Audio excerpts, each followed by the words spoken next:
morning. I hope you guys are doing well, and welcome to another episode of your Wednesday Soul Care or Soul Care Wednesdays. Again, coming on a little bit later than normal. Life does happen, and it's been really happening for me these days, but I love the Bible that says all things work together for good, even when it doesn't look like good. God works all things together for our good. So I'm not complaining. It's a busy season, a lot happening. Teaching is back. I'm busy with my students. I'm busy with home life. I'm busy with everything else, but I can still be able to squeeze in just a few minutes to do another soul care episode. So, if you're new here, my name is Claire. I have the privilege of being the founder of this channel. We are all about being able to prosper and be in good health, even as our souls prosper. And 11 weeks ago, today being the 11th episode, I started a journey into just understanding a little bit of soul care. And so I have been talking about different things, and today is not a different day. I'm just going to talk a little bit about things that probably you've heard me talk about before.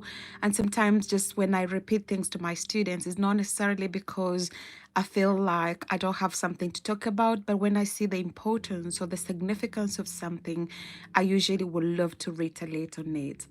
I was I'd read random things really. I was reading something the other day that struck my eye, and it was actually talking about sleep. And I'm sure in one of these episodes I've talked about sleep. But just again, I thought, there's such an interesting connection between sleep and our souls and how our souls respond to it. Because imagine some of us who really find it so difficult to be able to basically sleep, so to say. I have a friend at the moment that I'm supporting who suffers from insomnia. That's another different thing. It's a different, difficult thing to talk about, but I'm not going to talk about, let's say, those health conditions that make it difficult for us to sleep, but let's just talk about sleep as a form of rest. I've talked about rest before in one of those episodes, and I can see some of you live with me. Good evening, welcome. Feel free to chime in the chat. Tell us where you're watching us from. Say hello to us. We don't bite. We'll be more than happy to have you here. And I've talked about rest in one of the episodes and the significance of rest. And today, after having listened to this story, and I was talking to this person earlier on, and they're just saying to me, like last night, they managed to squeeze in 5 hours of sleep. And I was thinking, because nowadays, if I sleep just like a couple of hours, I'm feeling the next day really exhausted, really lethargic, and I'm feeling like grumpy because I don't really feel like I've had enough sleep. And I don't know for you guys, like, how is your sleep patterns like? Do you prioritize sleep, or you're some of one of those guys that I've said before on this channel? I read a story of a guy, he's in Japan. He says he sleeps only 30 minutes a day, and he feels like 30 minutes is more than enough for him. And he's actually training people. People are paying him to learn how not to sleep. And I can imagine, like, there's so much power and ability in us just being able to rest, in us being able to include sleep as part of our well-being. One thing happened to me that never happens, as I mentioned earlier on. This is one of the most busiest season of my life. And so over the weekend, a friend of mine had my son, and it meant like I was at home alone. And being at home alone, I just managed to squeeze in an hour of sleep. And I can't tell you how much I felt really refreshed after that hour of sleep. We have said already, the recommendation of sleep is usually for an adult between 7 to 9 hours.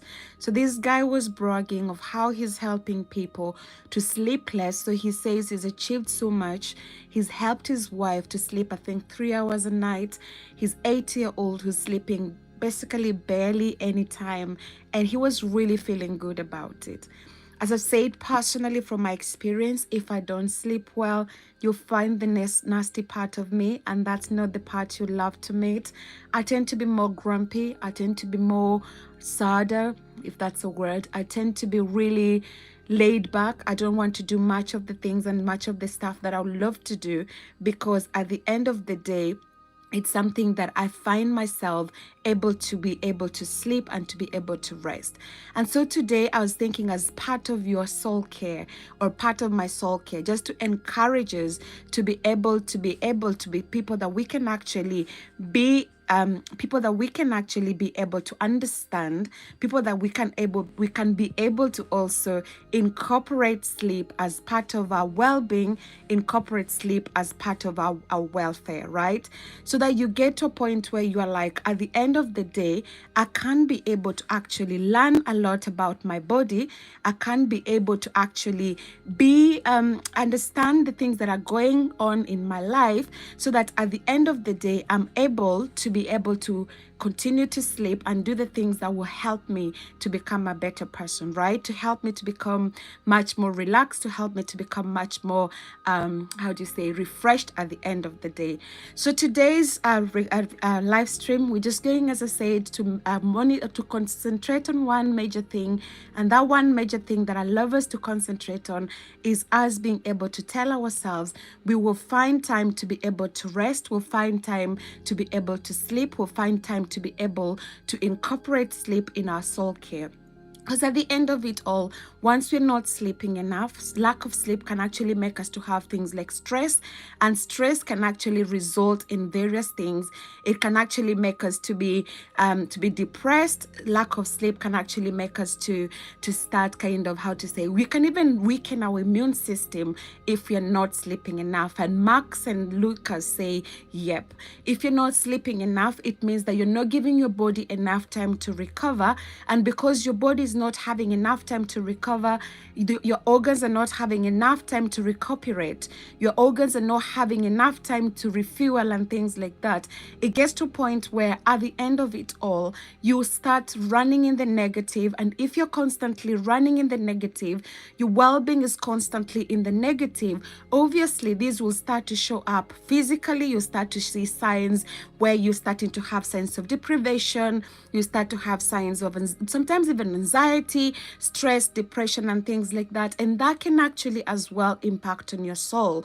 That can as well impact on your total wellness, because you're a sum total of your body, your soul, and your mind. And so when you're looking at your body, your soul, and your mind, how you look after your body, how you look after your physical well-being, that will affect your soul well-being, and your soul well-being will affect who you are. I usually say we have only one body to live in, right? And as long as we are still alive, as long as we are on this world, we have just this medium called our body to look after. And so we have only one life to live, and you need to look after that body well. And one of the ways that I find is really good and useful and helpful when it comes to looking after well-being is actually being able to prioritize sleep as a form of rest. I've mentioned it's recommended between 7 to 9 hours of sleep every night. That will vary depending on different aspects. It could vary depending on, let's say, the nature of jobs we do. Some of us do jobs that require us to go into work in the night. Some of us, and that impacts your biological clock, because we are meant to do work in the day and to rest in the night. So if you do jobs that make you have to work in the night and rest in the day, that's something that you might struggle as well with, switching on and off your biological clock. And that's how when people travel from one country to another, where there's like a huge time difference, they usually suffer from things like jet lag, etc., because the body is trying to readjust to those environments.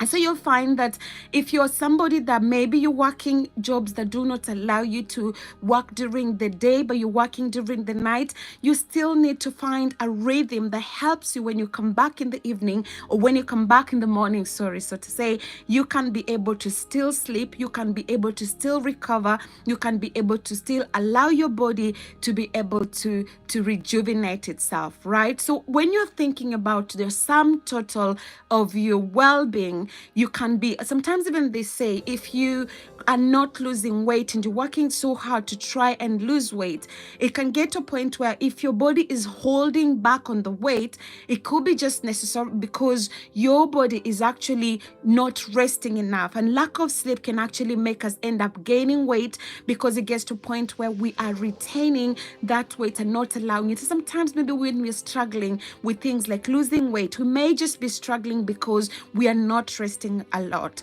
So today, just the call of action from this live stream is to ask each one of us, think about your sleep patterns. And some of the things that affect even the way we sleep is things like gadgets, right? When do you switch off from your gadgets? I love talking about the time between your gadgets and your sleep. Allow at least an hour from the time you're watching your gadgets. The blue light on the gadgets can actually impact the way you are able to sleep and the quality of your sleep, right? So the switching off, providing yourself a switching off time before you go to bed can be really helpful and impactful on the quality of your sleep. Number 2, think about the time when you eat before you go to sleep. Some of us eat our food and then immediately we are going into bed. You're not allowing your body time to start to digest the food that you have, time to start eat the food to start its thing before you fall into sleep. So give yourself some time. They usually say maybe the best will be the time that the sun goes down should be the last time you're eating, so that by the time you're going to bed, you'll have allowed the food to start doing its thing. Number 3, think about the environment where you sleep, right? If you sleep in a room which is excessively hot, that can actually impact on the quality of your sleep, or in a room that is excessively cold for some of us who live in the cold cities. And it might just be you need to find an environment where it's ambient. Ensure that also the curtains or the lighting in the room is appropriate, and that will help you with your quality of sleep. And so I want to bring this a close. Thank you so much, all of you who have joined me today. I appreciate every single comment. I appreciate every single message. I appreciate every single thing that today you've done on this live stream. I hope that you'll be blessed and richly favored of the Lord, highly favored of the Lord. Know that I love you guys. I celebrate you. I'll leave this stream at this stage today so that I don't make it too long. I need to go for another meeting. Until next week when we have the next episode, I pray that you stay blessed. You know that you loved, appreciated, and celebrated. Have a great evening and catch up with you very soon. Goodbye and God bless. Bye.